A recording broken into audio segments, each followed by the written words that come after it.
Vivian, very good, well done, क्योंकि जो हम उम्मीद कर रहे थे बहुत टाइम से, डे वन से बिग बॉस के घर में कि विवियन डिसेना आ रहे हैं, मतलब कुछ ज़ोरदार और ज़बरदस्त होने वाला है। तो बहुत समय के बाद हुआ, जब कुछ ही दिन अब घर में बचे हैं आप सबके, तो अब विवियन ने जो जो एक्शन, जो रिएक्शन दिया है ना, वो एकदम माइंड ब्लोइंग है, और उसके लिए तो ये क्लैप ज़रूर बनता है। Well done Vivian.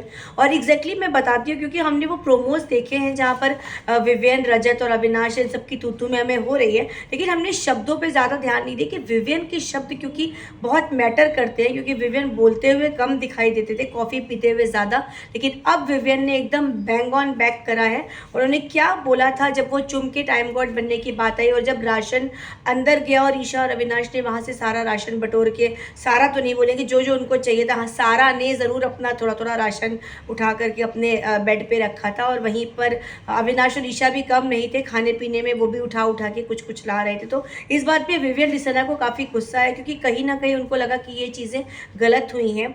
तो उन्होंने बोला सबके बीच में, बाहर जब सब बैठे हुए थे, सब लोग वहाँ पर मौजूद थे, जिस सिचुएशन में हम सब खड़े हुए हैं यहाँ पर, मैं किसी एक पर्टिकुलर इंसान को गलत नहीं बोल सकता। गलती उस साइड से आई है जिसको टाइम गॉड बनना था, लेकिन अभी यहाँ पर बैठकर ब्लेम गेम खेलने से कोई सॉल्यूशन नहीं निकलने वाला किसी भी चीज़ का। स्टोर रूम में राशन रखने के बाद भी स्टोर रूम खुला था, नहीं तो स्टोर रूम तुरंत बंद हो जाता है। इस बात पे केविन ने रिएक्शन दिया, करेक्ट। फिर उसके बाद विवियन ने बोला इंटेंट चेक था, चुन लिया बीबी ने, we are sorry, how do we prove it, सारा राशन स्टोर रूम में डाल दो, बीबी वीकली राशन भेजेंगे। तो ये उसने बोला कि सारा राशन वापस डाल दो, वो सब भेजेंगे, क्योंकि कभी भी बिग बॉस भूखा नहीं रखते, बेसिक राशन ज़रूर अवेलेबल हो जाता है। रजत ने बोला किसी और की वजह से हमारा खाना गया है। विवियन ने बोला किसी और पर उंगली उठाने से अपने आप को जस्टिफाई नहीं कर सकते। फिर रजत ने बोला उन्होंने फैसला लिया था, उसमें मेरा इन्वॉल्वमेंट नहीं था। विवियन, अगर उन्होंने गलती करी थी तो वो एक्सेप्ट करेंगे, इम्ब्रेस करेंगे। फिर रजत ने बोला पूरा घर भूखा रहे और ताकत उनके पास चली जाए, हमारा खाना नहीं आए, भैया हमसे नहीं होगा, हम नहीं हैं गलत।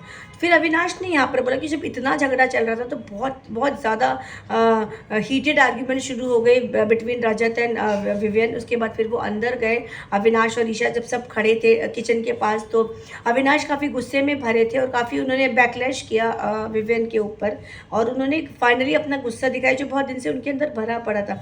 अगर आप बोलते हो ना हर बार की रिपरकशन झेलने पड़ेंगे ना, तो ये हुआ, तो अब झेलने की हिम्मत भी रखनी चाहिए हम सबको। तो उसने बोला कि हाँ ठीक है, रिपरकशन तो डेफिनेटली आएंगे, और हम सब जब मैं ये बोल रहा हूँ कि राशन जब रख दो उसके बाद राशन आएगा, तो इस बात पे अविनाश ने काफ़ी ज़्यादा बोला कि why this flip happened right now, because we are in crunch, 2 हफ्ते बचे हैं और विवियन को महान बनना है। तो इस तरीके से अविनाश को लगा, क्योंकि अविनाश यहाँ पर एकदम बौखला गए, क्योंकि वो विवियन को करण और चुम की तरफ झुकते हुए उन्होंने देखा कि वो कहीं ना कहीं चुम के टाइम कोड बनने में जो सिनेरियो हुआ उसका फेवर लेते हुए दिखा। तो यहाँ पर अविनाश भी एकदम तम आगे, उन्होंने बोला कि मुझे सुनना भी होगा तो मैं बिग बॉस की बात सुनूंगा, मैं आपकी बात नहीं सुनूंगा। तो इस तरीके से अविनाश बहुत ज़्यादा भड़के हुए नजर आए, और ये फाइनली होना था, क्योंकि अगर विवियन और करण थोड़ा भी टाइम बचा, अगर वो दोनों एक हो जाते हैं तो बिग बॉस की पूरी काया पलट हो जाएगी। और ये जो सो कॉल चुगली गैंग है, मतलब ईशा और अविनाश, ये दोनों बिल्कुल, मुझे लगता है उनका कोई वजूद भी दिखेगा, क्योंकि दो बहुत पावरफुल लोग हैं इस बिग बॉस के घर में, विवियन एंड करणवीर, जो कि अब तक बिल्कुल एंटी दिखे। अगर ये साथ में आ गए तो कमाल मचने वाला है। और हमने जो सुना है वो ये सुना है शायद कि बिग बॉस 1 महीना और आगे बढ़ रहा है, but we are not sure on this. हो सकता है कि इस पर कुछ और बदलाव भी आए, बट जैसा भी होगा definitely will inform you that.